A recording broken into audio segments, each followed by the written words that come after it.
안녕하세요. 대단한 부동산 꼰대들의 이상수입니다. 오늘은요, 이사 부동산 대책 이후에 과연 이 공공주도형 재개발이 시장의 선택을 받아서 앞으로 이 사업이 잘 될 것인가, 잘 되기 어려울 것인가, 이 부분들을 놓고 좀 구분을 해보도록 할게요. 자, 그리고 그 앞서서 우리 지금 대부분의 시청자분들이나 구독자분들이 걱정거리가 하나 생겼어요. 그게 뭐냐면 이사대책 나오면서 우선 공급권이 주어진다 안 주어진다, 현금 청산이 된다 안 된다, 이 얘기도 지금 갑자기 생각지도 않았던 막 고민거리가 생겼단 말이에요. 이거 먼저 짚고 넘어갈게요. 이거는 자, 재개발 방식이 현재까지 이제 3개가 됐습니다. 우리 기존에 해오던 민간 재개발 방식이 있고, 작년 8.4 대책에서 공공재개발이라는 게 새롭게 튀어나왔어요. 그리고 이번 2.4 대책에서 공공주도형 재개발이 또 하나 튀어나왔어요. 이렇게 해서 3개가 됐는데, 여기에 우선 공급권과 현금 청산에 관련성이 있고 영향을 주는 건 뭐냐 하면 요거예요. 공공주도형 재개발에만 연관성이 있는 겁니다. 이것 때문에 우선 공급권이 주어지고 현금 청산이 되는지 안 되는지 여기에만 해당이 되는 거예요. 그러니까 나머지 2개의 사업은 전혀 상관이 없으니까 우리 구독자분들도 명확하게 구분을 해 두실 필요가 있습니다. 여기서부터 이제 시작이 돼야 되는 거예요. 출발이 돼야 되는 겁니다. 이렇게 구분을 제가 해 드렸고, 자, 그러면 이 사업이 우리 또 이렇게 생각하시는 분들도 있을 거 아니에요? 아이고, 그럼 이 사업이 우리 지역에서 공공주도형 재개발로 가면 어떡해요? 라고 생각하시는 분들이 계실 겁니다. 그런데 이 사업으로 갈 수 있는 건 누구의 선택이 필요하냐면 바로 주민들의 선택이 필요합니다. 이 주민들이 선택을 해야지만 갈 수 있는 사업이에요. 그렇다고 한다면 과연 공공주도형 재개발이 주민들의 선택을 받을 수 있을 것인가 없을 것인가가 관건인 거죠. 근데 제가 이사 대책을 보고 난 이후에 제 소감을 말씀드리면 공공주도형 재개발을 선택하기에는 너무 어렵다, 너무 어려운 조건들이 많다가 제 결론입니다. 그래서 이 사업은 앞으로 시장에서 선택받기가 굉장히 어려울 것이다라는 게 결론인데, 그 이유 3가지 뽑아봤습니다. 자, 첫 번째 이유는 수익성입니다. 모든 재개발 사업에서 이 수익성 없이 재개발이 될 수가 없겠죠. 그래서 공공이 지금 제시하는 건 기존 수익 플러스 10%에서 30%의 수익을 주겠다라고 하는데, 문제는 어디서부터 문제가 되냐 하면 이 수익성이 힘들겠다라고 제가 보는 이유는 공공이 정한 기준, 공공이 정한 기준, 이것 때문에 저는 힘들다라고 봅니다. 왜냐면 이거 자기 마음대로 지금 정하겠다라는 소린 거고, 여기에서 10% 30% 수익을 더 얹어주겠다는 얘기인데, 이 기준이 모호한 상태에서 어떻게 수익성이 나와?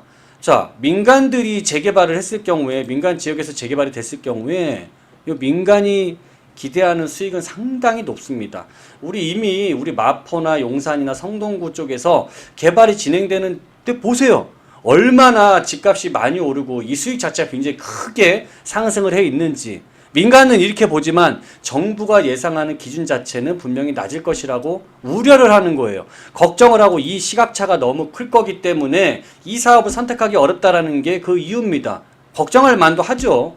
우리 신규의 택지지구가 조성이 되거나 신도시들 같은 경우에 그 지역에 토지 수용을 하면서 이 보상 단계에서 조용한 지역은 단 한 군데도 없었습니다. 왜 그러냐면 보상받는 민간이 생각하는 이 가격과 정부가 제시한 금액 차가 굉장히 크거든요. 그래서 조용히 벗어날 수가 없습니다. 조용히 사업이 진행될 수가 없습니다.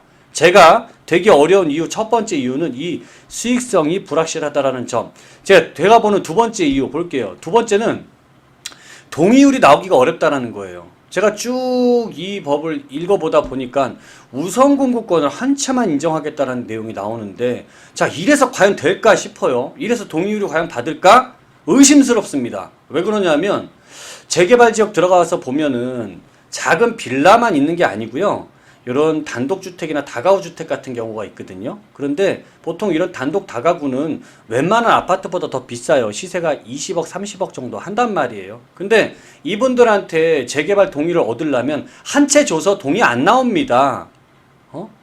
내가 감정평가 금액도 높고 자산가치도 높고 연면적도 훨씬 더 넓은데 왜 내가 한 채를 받아? 난 그렇게 동의 못해. 나오기 때문에 최대 2채까지 두기로 돼 있어요. 그래야 이분들이 2채 정도는 받아야 동의를 하기 때문에, 이런 조건이면 동의가 되는데, 이 우선공급은 한 채, 공공주도형은 한 채다. 이 한 채 받고서 과연 이분들이 동의를 할까요? 이것 때문에 동의를 받기 어렵다라는 게 제 두 번째 이유고요. 자, 세 번째 이유 볼게요. 세 번째, 자동 해제가 되는 조건.